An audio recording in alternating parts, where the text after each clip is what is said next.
All right, this is very exciting. Thank you for having me.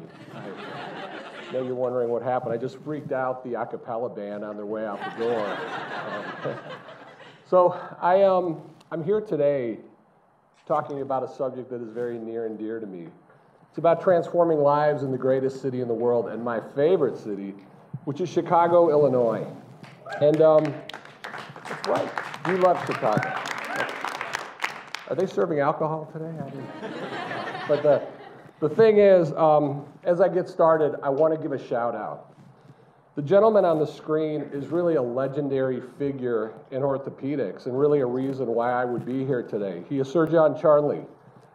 He is the pioneer of total hip replacement. Pioneer, amazing. In the United Nations, he was a physician that had an innovative idea to change the world.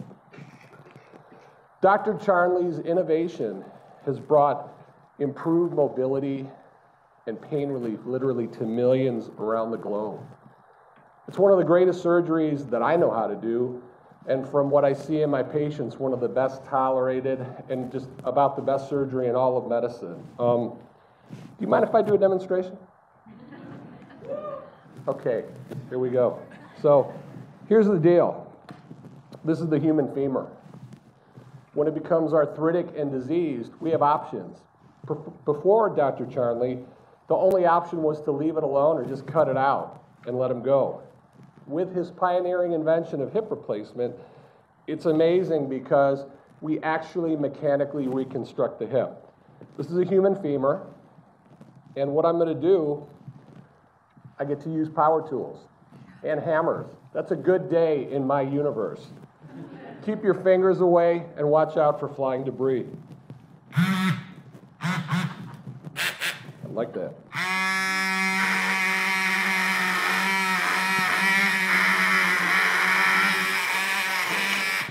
So what I just did, I cut off the femoral head. In most instances, that would make me a felon and send me to jail, but I actually get paid to do this. And I'm going to give this up to the crowd. So what we do, it's really a process. This is mechanical. Replacing a hip is something that is very methodical. I've done thousands of times, and we do it the same way each time. So what I'm going to do right now, this is an intramedullary reamer. I'm going to put it down the femoral canal.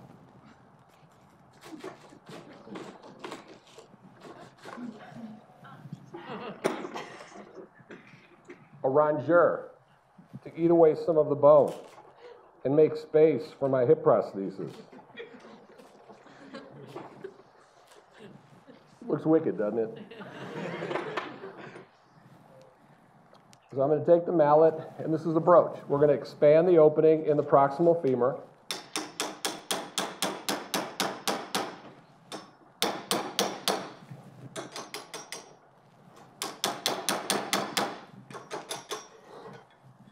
And we go up size by size.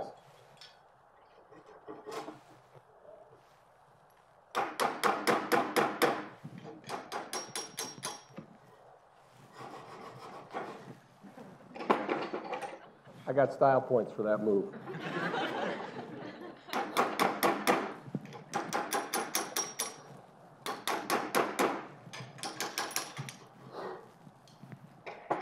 And here it is. Here's the magic. The hip prosthesis, the femoral implant. Bam.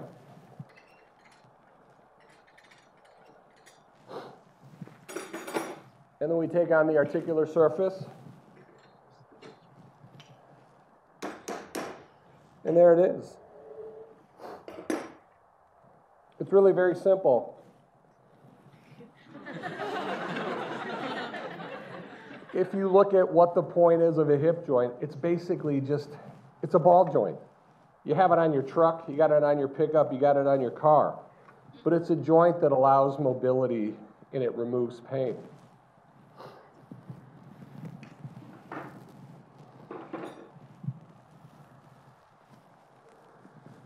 So this is the net result. And now, what I just showed you is how to replace a hip. I can take any one of you and bring you up here. Not on your hip, But I can teach everyone in this room how to do it. It's not complicated, right? You saw the steps, it's reproducible. What's very difficult is to try and heal human beings. That's the challenge. The orthopedic implant industry, think about this. If hip replacement is one of the greatest techniques and technologies in modern science, with a 98% patient satisfaction rate, but it's widely unavailable to poor and minority patients in the United States. The orthopedic implant industry is a multi-billion-dollar industry. Innovations in trauma, screws, rods, knee replacements, spinal fusion devices, cages, pedicle screws, rods, the list goes on and on. Yet all these fantastic innovations remain widely unavailable to minority and poor patients who, more so than not, need them more than anybody else. I'm going to digress for 1 second while I get out of my spacesuit. I really freaked out that a cappella band, you can't imagine.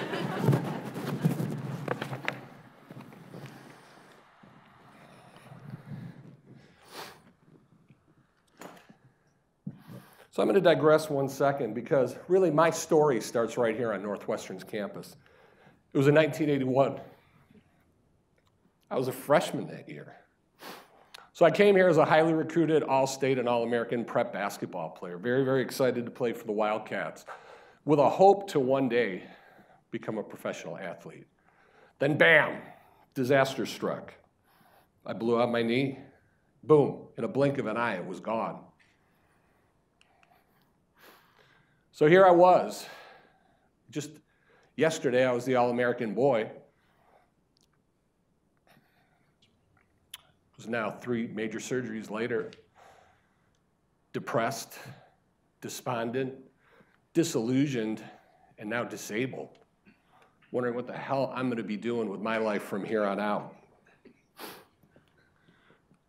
So I did what any angst-riddled college male would do. I joined a band. It was pretty cool, right? Nice segue, right, to rock and roll. But the thing was that for 5 years of my life, I had an amazing opportunity. And that was to be mentored by some of the legendary blues musicians here in Chicago. They taught me about music, but more importantly, they taught me about life. I mean, you know the names: Junior Wells, Homesick James, Eddie Taylor, Magic Slim, Otis Rush. Meaningful. I eventually did get my head back together. I went on to finish medical school at Northwestern downtown, and I did postgraduate training in trauma. I did a fellowship in adult joint reconstruction and also in spinal disorders. I did find my meaning. Meaning was to help people that society chose to ignore. We formed the Bone Squad.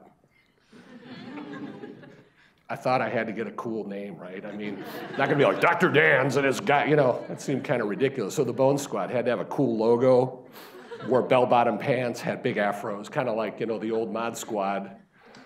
And we had a mission. I mean, we provided orthopedic care to Chicago's underserved communities. And I know you've heard these places. They're in the news every day. Roseland, Austin, Humboldt Park, Lawndale, Jackson Park, and Englewood. Chicago has 1.5 million underserved, underinsured patients that need this type of care, and we were proud to do that. I took a position at the Cook County Bureau of Health at Provident Hospital. This created a direct conduit where these patients could access me for the service that they needed. One of the things that bothered me the most was that within Cook County, it was a case study in racial healthcare disparity and discrimination. I trained at Rush University. While working at Cook County, prior to my arrival, the average wait time was 4 to 5 years to get a joint, while at Rush, it was 4 to 5 weeks. Musculoskeletal disorders are the greatest cause of disability and chronic pain in the world. The Bone and Joint Decade was brought together in order to increase awareness and resource in treating this, but nowhere in their platform did they ever address racial disparity and access for poor. I mean, look at these numbers. I mean, look to your right, look to your left. 1 out of 2 adults in America suffer from this condition. I mean, look at me. I'm a textbook case, a 6'10" case of chronic disability, 13 knee surgeries later. My right knee looks horrible. Every time my patient complains about knee pain, I put up my x-ray and they go, ooh, that looks horrible. I go, yeah, shut up, that's my knee. You know, in healthcare, we talk about being able to project equality. It's BS. We talk about it, but we don't prove it. African American women are 6 times less likely to be offered a total knee replacement than Caucasian women. Minorities with diabetes are 5 to 6 times more likely to end up with a below knee amputation. And the outcomes of minorities and the poor are in the bottom 20%. It sucks. The cost to society is incredible. $800 billion a year, almost 6% of our gross domestic product allocated to musculoskeletal care for things like fractures, back pain, arthritis. And with an aging population, these numbers are only going to increase. I co-founded with my wife One Patient Global Health Initiative in the aftermath of the Haitian earthquakes. I was there as a first responder in the middle of just calamity and disaster, death and dismemberment. And I sat there in the middle of it and I said, I don't know what to do. I can't fix this problem. It's bigger than me. But what I could do was affect the life of the patient that was in front of me. The challenges are complicated for musculoskeletal disease. As I showed you here, you can fix a broken bone. But the issues that affect patients are much more broad than that. It's not just the bone, it's a whole body that you're treating. It's a human being. The mission is simple. Heal the mind, the body, heal the spirit. At One Patient, we treat all patients, regardless of ability to pay, without prejudice. The obstacles are very significant. When patients come in my door, even with the Affordable Care Act, the resources are limited. They come to me in disease states that are far advanced. Patients have comorbidities. They're obese, they're diabetic, they smoke, they have behavioral disorders, they're depressed. You got to treat the whole human, people, not just the knee, not just an ankle, not just the back. The economic impact is significant for what we do because we keep patients engaged and in their community, functioning and in their community. The impact is huge. Nursing home care is $50,000 to $75,000 a year. For every year we keep a patient outside of the nursing home, it's a win. My patients are amazing people. Truly, I learn from them. And once they advocate for themselves and they learn how to take ownership of their health care, it's amazing. Here they are. I have been very blessed to get access to this care.